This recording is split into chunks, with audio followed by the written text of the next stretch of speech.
आगे बढ़ो, वोट दो, वोट दो, वोट दो, वोट दो, वोट दो, वोट दो।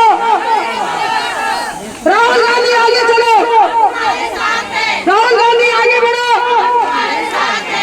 रेशमा मोमिन आगे बढ़ो, रेशमा मोमिन आगे बढ़ो।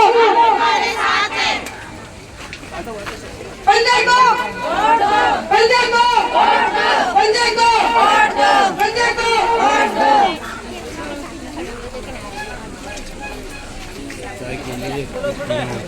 कहना चाहेंगे जिस तरह आप डोर टू डोर कैंपेन कर रहे हो, लोगों का किस तरह का रिस्पांस मिल रहा है, क्या कुछ कहना चाहेंगे? लोगों का रिस्पांस तो अल्हम्दुलिल्लाह बहुत अच्छा मिल रहा है, ये आप खुद ही देख सकते हैं और आप लोगों से पूछ भी सकते हैं। मैं इसी इलाके में काम कर रही हूँ, यहीं पैदा हुई हूँ, तो मैं लोगों के लिए कोई अननोन चेहरा नहीं हूँ, अननोन फेस नहीं हूँ।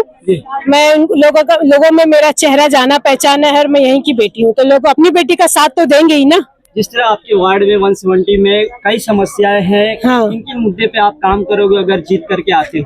देखिए, जो हमारा रास्ता बंद हुआ है, जो रास्ता बंद किया गया है नेहरू नगर और कुरैश नगर का, उसको खोलने की पूरी कोशिश करेंगे, उसको ओपन करने की पूरी तैयारी करेंगे। जो बिल्डिंगें टूटने की कगार पर है उनको बचाने की पूरी कोशिश करेंगे, है ना। और जो हमारा मैटरनिटी होम नहीं है इलाके में, उसको औरतों के लिए मैटरनिटी होम बनाने की पूरी कोशिश करेंगे। हमारा डेवलपमेंट लाने का इरादा है, मेरा इरादा है कि अपने मोहल्ले में जो डेवलपमेंट से पिछड़ा हुआ है, जिसको उसका हक दिया नहीं गया, फंड पास किया गया लेकिन मोहल्ले पे खर्च नहीं किया गया, तो उसको, उस मोहल्ले को उसका हक दिलाना है, मोहल्ले के लोगों को उनका हक दिलाना है। जिस तरह देखा जाए बीएमसी चुनाव करीब है, हाँ। लोगों से क्या कुछ जागरूक करना चाहेंगे, क्या मैसेज देना चाहेंगे?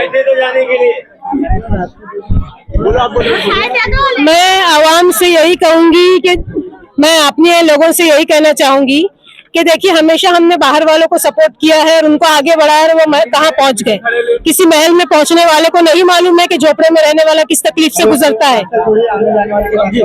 फिर हमें क्या है, अपने छोटे छोटे से मसलों के हल के लिए भी उनके पीछे हमको दौड़ना पड़ता है। तो ऐसा क्यों करें? अपने पावर, अपने वोट के पावर को समझिए। आपके मोहल्ले की बेटी जीतेगी तो आपको किसी एक फोन कॉल पे आपका मसला हल करने के लिए आपकी बेटी हाजिर रहेगी, रेशमा मोमिन।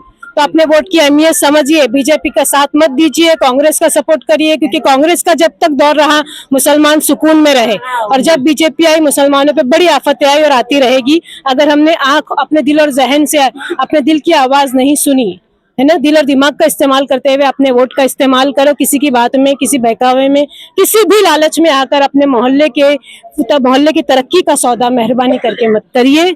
मेरी यही अपने मोहल्ले वालों से इल्तिजा है कि आपकी बहन, आपकी बेटी खड़ी हो रही है इस मोहल्ले की, तो आप लोग साथ दीजिए, ताकि सारी दुनिया को पता चले कि कुरैश नगर की आवाम अपनी बेटी के लिए, अपनी बहन के लिए मजबूत, एकजुट, इत्तेहाद के साथ अपने सारे फायदे भुलाकर दिल के साथ खड़ी है। जिस तरह देखा जाए बीएमसी चुनाव तो है ही, आपके सामने कई पार्टी खड़े हैं, आप किसको ये करना चाहेंगे कि अपक्ष में आप किसको लेना चाहेंगे? जिस तरह की कई पार्टियां आपके सामने खड़े हैं, क्या कुछ कहोगे?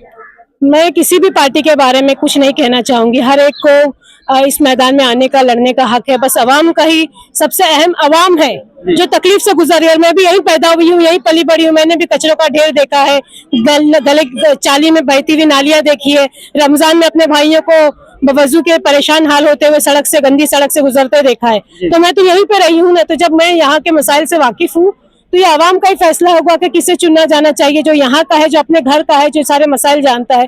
और सबसे अहम बात, जो आपके साथ अवेलेबल है, जो 24 घंटा आप उसके पास, कभी भी आपकी बहन बेटी आधी रात को जा सकती है किसी भी मसले के लिए। ऐसे को चुनिए, मैं मोहल्ले के आवाम से ही कहूँगी। जिस तरह वार्ड नंबर 170 कंजेस्टेड एरिया बहुत कहलाया जाता है, जिस तरह अगर मार्केट लगता है, लोगों को आने जाने में काफी दिक्कत होता है, चाहे कोई भी इमरजेंसी काम हो, बहुत दिक्कत होता है। अगर आप जीत करके आते हो तो उस विकास के काम में वो ये सब किस तरह आप मुद्देनजर रखते हो काम? बिल्कुल, देखिए, बहुत कुछ किया जा सकता है। जो डेवलपमेंट चुनाभट्टी में लाया गया, बाजार वहाँ भी लगता है, मार्केट वहाँ भी लगता है, लेकिन तरीके से लगता है। यहाँ भी हमारे भाइयों के बाजार लगेंगे, मार्केट लगेंगे, लेकिन एक तरीके से लगेंगे। जो उनको देने, जो उनका हक है, जो गवर्नमेंट से उनको हक मिलना चाहिए, उनको वो हक मिलेंगे। और इस तरह से एक तरीके से, सलीके से किया जाएगा, हर सिस्टम बनाया जाएगा कि न जनता को कोई उससे तकलीफ हो, न हमारे भाइयों को इससे कोई तकलीफ हो।